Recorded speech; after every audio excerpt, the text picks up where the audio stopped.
Рада видеть вас, друзья. Меня зовут Галина Граева, я художница.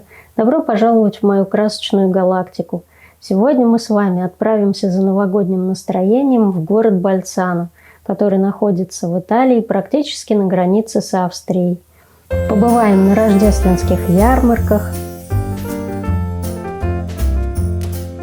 погуляем в городском парке, прокатимся на канатной дороге и поезде в Альпах,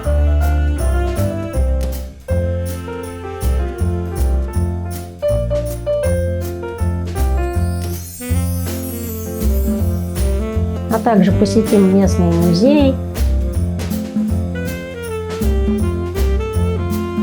и порисуем, как водится.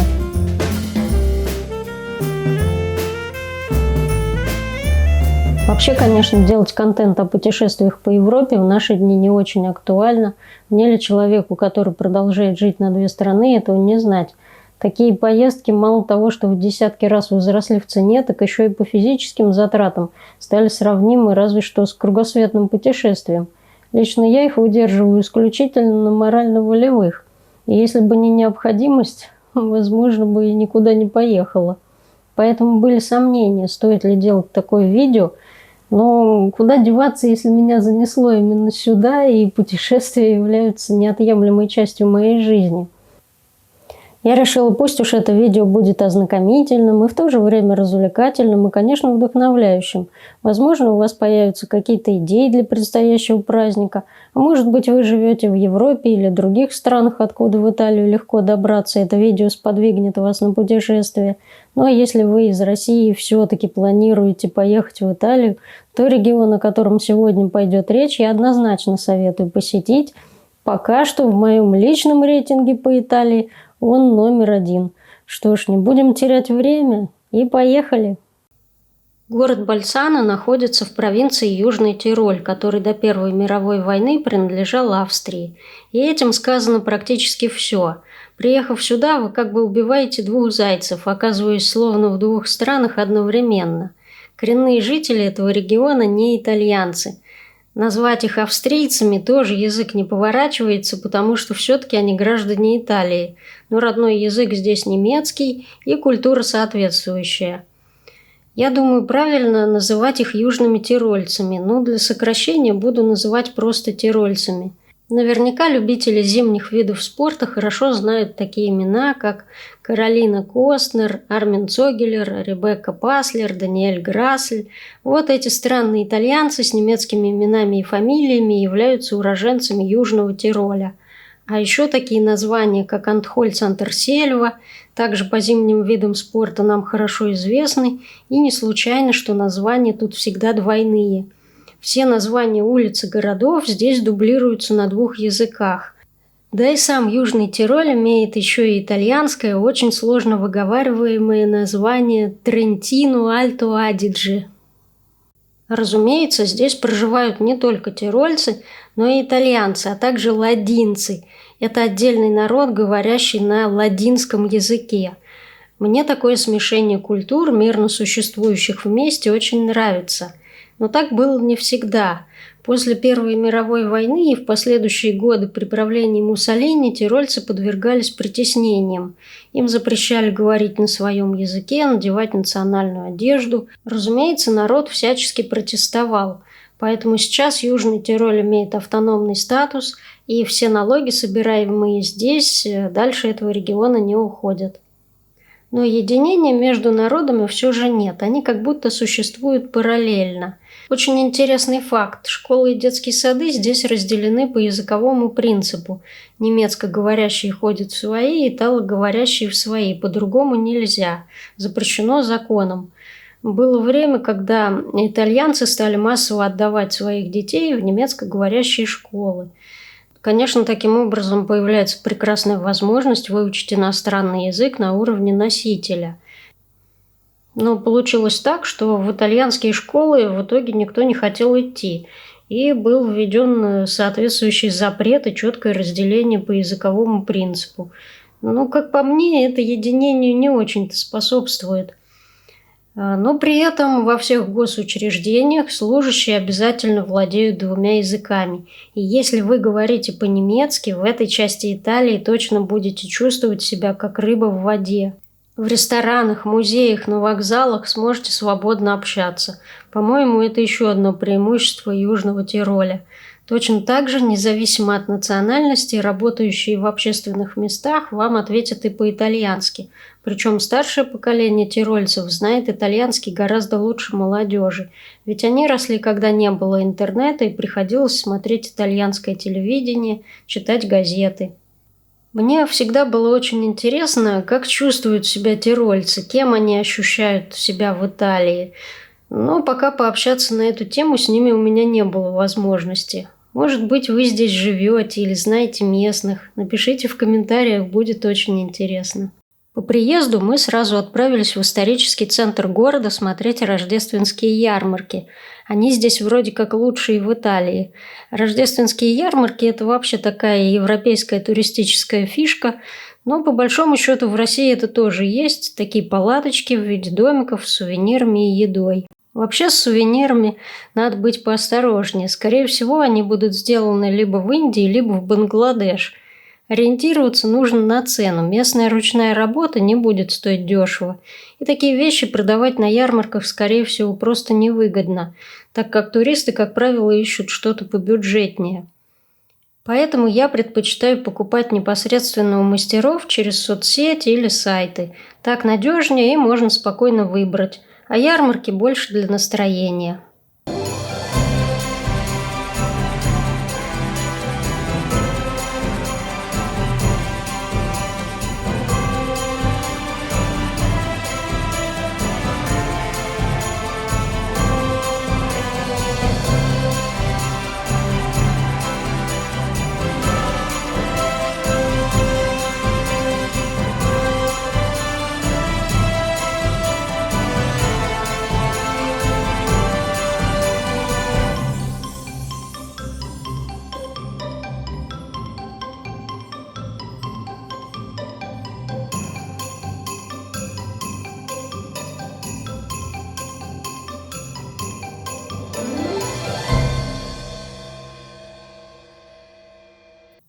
То же самое можно сказать о магазинах. У Пальцана их много, и с чем вы точно не промахнетесь, так это с едой. К счастью, пока еще местные деликатесы не делаются в Бангладеш, и можно найти продукты не только местного производства, но и привезенные из Австрии. Рождественские символы здесь отличаются от остальной Италии. Итальянский Дед Мороз называется Баббо Натале, что в переводе значит «Папа Рождество», и выглядит практически как наш. А вот к тирольцам приходит непосредственно епископ Николай и чертик Крампус. Николай раздает подарки, а Крампус – уголь непослушным детям. Еще здесь очень популярны гномы. Их можно встретить на каждом шагу. Радует глаз и местная архитектура. По мне, такие разноцветные домики смотрятся гораздо веселее остальной мрачноватой средневековой Италии. Но это уже дело вкуса.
Приезжая в Больцану, первое, что бросается в глаза, это обилие велосипедов.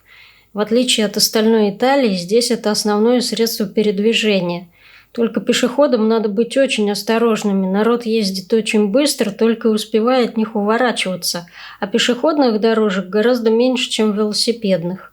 Но все-таки мест, где можно погулять, здесь много. А так как я очень люблю ходить пешком, этот город меня сильно в этом смысле радует. Здесь есть большой красивый парк вдоль горной реки Тальверы.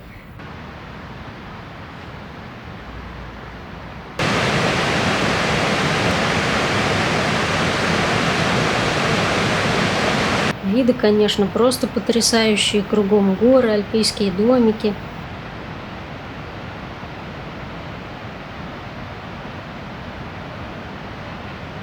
Если идти долго по этой дорожке, можно добраться прямиком в замечательно сохранившийся средневековый замок Ронкулу, в котором мы были в прошлый раз. Там даже средневековый туалет имеется и потрясающие фрески. Очень советую посетить, не пожалеете. Еще в Бальсано имеется пешеходная горная дорога Гунчина. Мы там тоже в прошлый раз были и впечатлений набрались немало. Виды на город с нее очень захватывающие, но дорога длинная, поэтому там просто необходима удобная обувь. В этот раз мы отправились прокатиться по канатной дороге. Она располагается рядом с ЖД и автовокзалом. Билеты на нее и знаменитый поезд Ренон, который идет в Альпах, нам, как и остальным туристам, достались от отеля бесплатно, что не может не радовать. Было немножко страшновато, но красивейшие виды того стоили.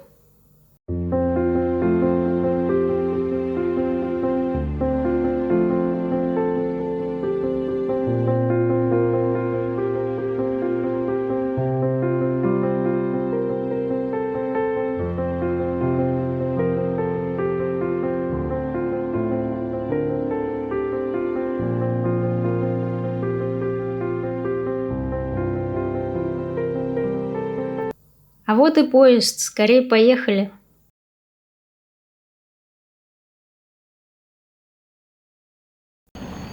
Маршрут поезда небольшой, но очень живописный. Поехать однозначно стоит. Я наконец-то увидела снег. В последнее время только во сне его вижу. Всю прошлую зиму я провела в России, и у нас не было ни снежинки. Я очень люблю снежную зиму и очень по ней скучаю. Наверняка летом в этих горных местах не менее красиво.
Что касается кухни, у Южного Тироля также большое преимущество по сравнению с остальной Италией. Ведь только здесь национальных кухонь две. Без пиццы и пасты не останетесь, а вдобавок попробуйте местную тирольскую. Мне она, кстати, нравится больше. Особенно местное блюдо растичата. Как-то мясо с картошкой мне гораздо ближе, чем макароны. В остальной Италии будет исключительно итальянская кухня, которая, на мой взгляд, сильно разрекламирована. Попадаются еще рестораны типа японских, и на этом все. Кстати, если вы думаете, что самый популярный напиток здесь пиво, вы ошибаетесь. Регион винный, как и вся остальная Италия. Так что хорошо бы пиво, Но нет, только вино. Пиво есть, но не прям чтобы залейся. Почему-то глинтвейн тоже был не во всех ресторанах, но я все-таки его нашла. Для полноты картины нужно еще рассказать о местных музеях. Они тоже интересные, мы были во всех основных. Это Государственный музей Музео Чивико с интересной коллекцией тирольской мебели, костюмов, картин. Археологический музей, в котором хранится древнейшая мумия человека, найденная в леднике в горах. В общем-то, это практически единственный экспонат в этом музее. Музей природы Южного Тироля похож на наши краеведческие. Здесь, как и у нас, имеются чучела различных животных, а также большой аквариум с рыбками и медузами. На них можно прям зависнуть надолго. И, конечно, музей современного искусства Музеон. Как и полагается таким музеям, тут огромные залы, а вот много ли в них искусства, для меня большой вопрос. Впечатление от современного искусства вообще чаще всего какое-то удручающее.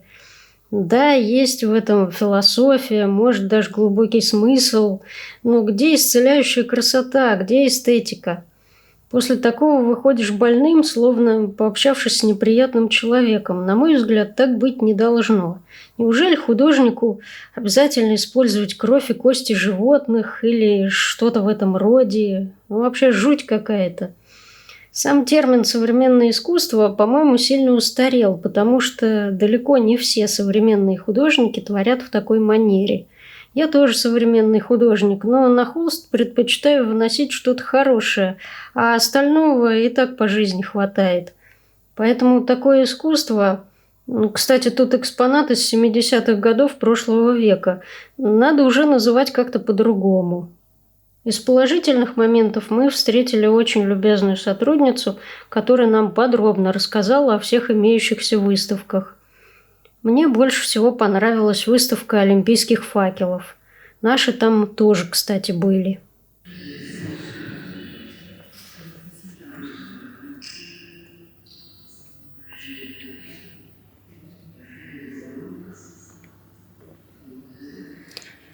В общем, письки сплошные.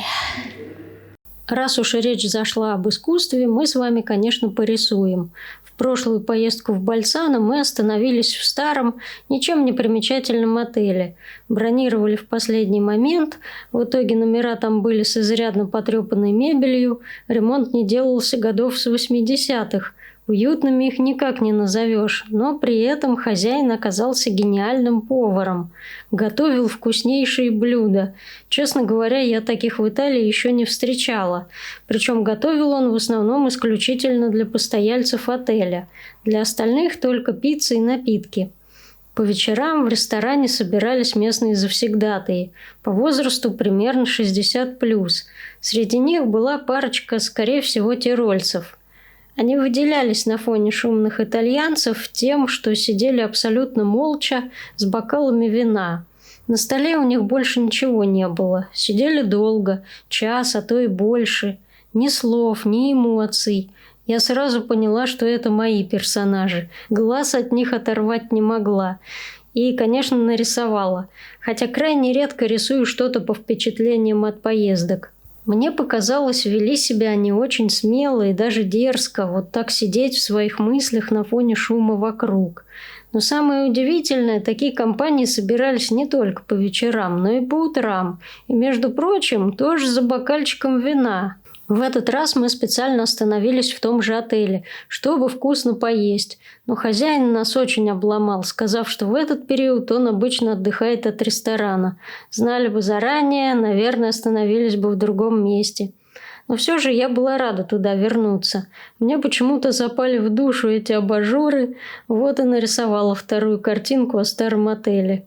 На столах там стояли подсвечники в виде пряничных домиков, отсюда и сюжет.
А это тот самый рисунок из прошлой поездки с той самой удивительной парочкой.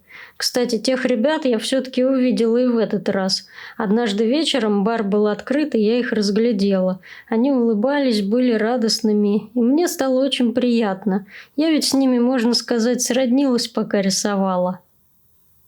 А еще нам в Бальсано подарили чашки от местного бренда «Тун». Их дарят всем туристам. Надо только бумажку из отеля предъявить. Пустячок, а очень приятно.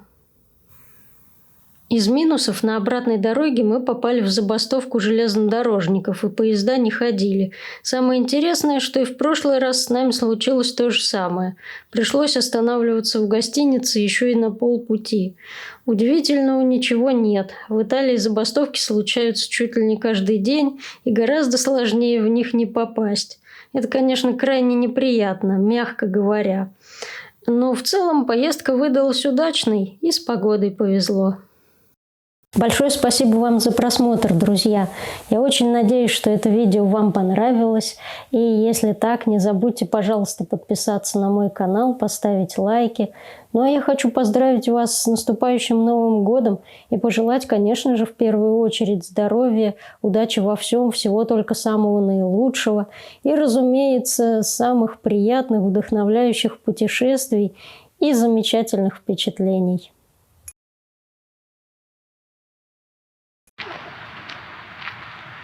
Bisogna fare anche una sartella anche, no, io tiro lo scrivo, io non via, ci vedono sartellare.